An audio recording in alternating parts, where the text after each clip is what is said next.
Challenging, কিন্তু তার সাথে অনেক পজিটিভ দিকও আছে। এইটা একদম মনে হচ্ছে যে সিস্টেম্যাটিক ভাবে স্বতন্ত্র প্রার্থীকে এক্সক্লুড করার একটা ডিজাইন। এর একটা মাধ্যমও কাজ করে না। আজকে তো উইকডে, কারো ছুটি নাই, কিন্তু এর মধ্যেও অফিস ছেড়ে অফিসকে দেরি করে অনেকেই স্বাক্ষর দিয়ে যাচ্ছেন। উজাড় করে দিয়েই আমাকে গ্রহণ করে নিয়েছেন। আপনারা জানেন যে নির্বাচন কমিশনের বিধি অনুযায়ী যদি স্বতন্ত্র প্রার্থী হয় তাহলে এলাকার 1% ভোটারের স্বাক্ষর লাগে সমর্থনকারী হিসেবে। খুবই অভূতপূর্ব সারা। সকাল থেকে একদম শীতের সকাল 7টা থেকেই মানুষ আসছেন, স্বাক্ষর করে যাচ্ছেন। বন্ধু বান্ধবকে বলছেন, পরিবারকে বলছেন স্বাক্ষর করতে। অফিসে যাওয়ার আগে স্বাক্ষর করে দিয়ে যাচ্ছেন। অনেকে এসে বলেছেন যে অফিসে আজকে দেরি হবে, জানাই দিছি, বাট তারও স্বাক্ষরটা করে যাব। তো আসলে আজকে তো উইকডে, কারো ছুটি নাই, কিন্তু এর মধ্যেও অফিস ছেড়ে অফিসকে দেরি করে অনেকেই স্বাক্ষর দিয়ে যাচ্ছেন। আরও সুন্দর জিনিস হচ্ছে অনেকে এসে কয়েক ঘন্টা স্বেচ্ছাশ্রম দিয়ে তাদের বিল্ডিংয়ে, তাদের পাড়ায়, তাদের মহল্লা থেকে 50, 100, 200 করে সিগনেচার নিয়ে আসছেন। এনআইডি সহ পূরণ করাটা খুবই জটিল, কিন্তু তারপরে এনারা এখান থেকে বুঝে গিয়ে করে আসছেন।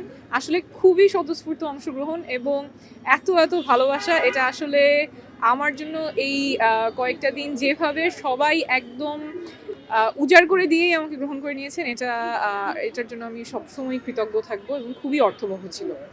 এখন পর্যন্ত তো চলছিল, ফাইনাল কাউন্টটা চলছে, বাট লক্ষ্যমাত্রা পূরণ হয়ে যাওয়া উচিত। 5টার মধ্যে জমা দিতে হবে, 5টার মধ্যেই জমা দিব ইনশাল্লাহ।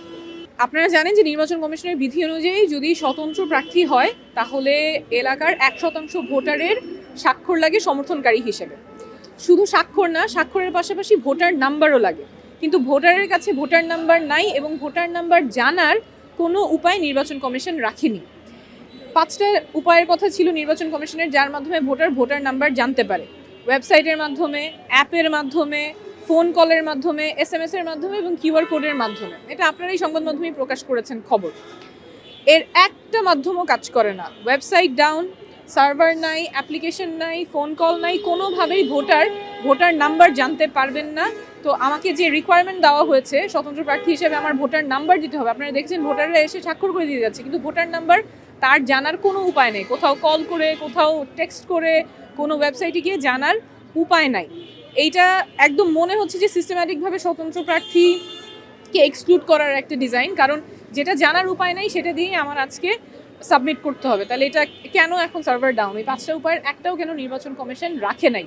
ভোটার যেটা জানে সেটা জানে ন্যাশনাল আইডি কার্ড, কিন্তু ন্যাশনাল আইডি কার্ড ওখানে না, ওখানে দিতে হবে ভোটার নাম্বার। সো এইটা আমার মনে হয় যে অবশ্যই নির্বাচন কমিশনকে জবাবদিহি করতে হবে যে এই পদ্ধতিগুলো কেন বন্ধ ছিল এবং ইচ্ছাকৃতভাবে যেই জিনিসটা স্বতন্ত্র প্রার্থী দিতে হবে সেই উপায়গুলি বন্ধ করা কেন ছিল।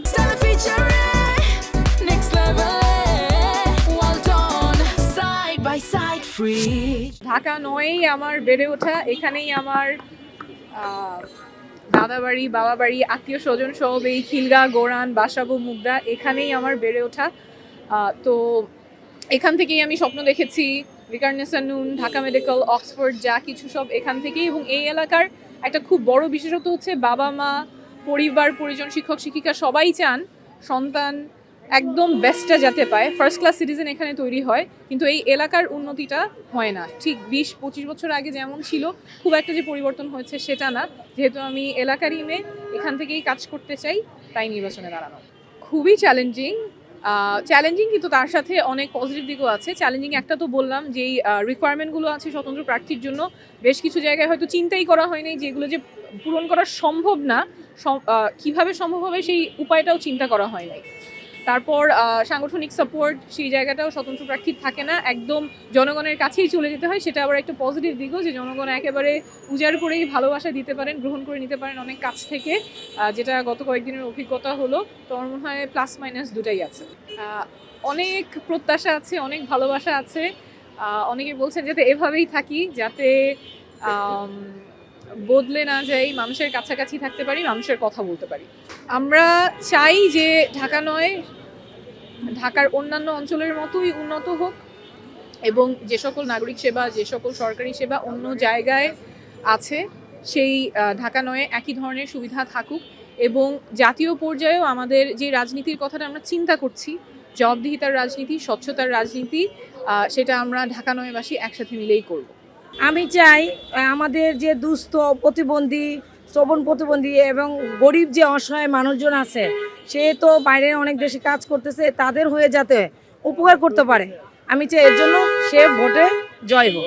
না, আমার মনে হয় না, কারণ ওনাকে সবাই ভালোবাসে, ছোট থেকে বড় হয়ে আমি কালেক্ট করলাম, ওনার জনপ্রিয়তা অনেক, ওনাকে সবাই ভালো বলে।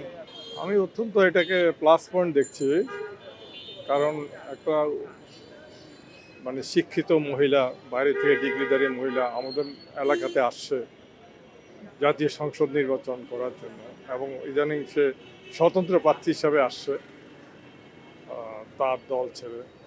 আমি তাকে খুবই সমর্থন করি, এবং তার সততা, ন্যায় নিষ্ঠা এবং দক্ষতা, তো সব কিছু মিলাইয়া এই ধরনের প্রার্থী আমরা চাই যে আসুক, নির্বাচনে আসুক, এবং আমরা ভোট দিব তাসনিম জারার মতো নেই। না, এনসিপিতে তার একটা আদর্শ নিয়ে আসছিল, সে জয়েন করছে এখানে, সে একটা যারা নতুনভাবে দেশটাকে বিপ্লব করে নিয়ে আসছিল, সেখানে সে এনসিপিতে জয়েন করে সে একটা মানে নতুন ধারার রাজনীতিতে সে একটা বড় অংশগ্রহণ করার জন্য স্বাভাবিকভাবে সে আসছে। তো সেই দিক দিয়ে তার মতবিরোধ একটা সৃষ্টি হয়েছে সে জামাতের সাথে জড়িত হতে। তো নিজস্ব সত্য নিয়ে সে রাজনীতিতে আগে আসতে চায়, নিজের সততা নিয়ে, নিজের ন্যায়নিষ্ঠ নিয়ে কাজ করতে চায়। সেজন্য আমি তাকে এটা ভালো মনে করছি। স্বাভাবিকভাবে সেটা ভালোই, সে ভালো কিছু করুক, দেশের জন্য কাজ করুক, দেশের আমাদের জন্য কাজ করুক, এটা আমি ভালোভাবে দেখছি।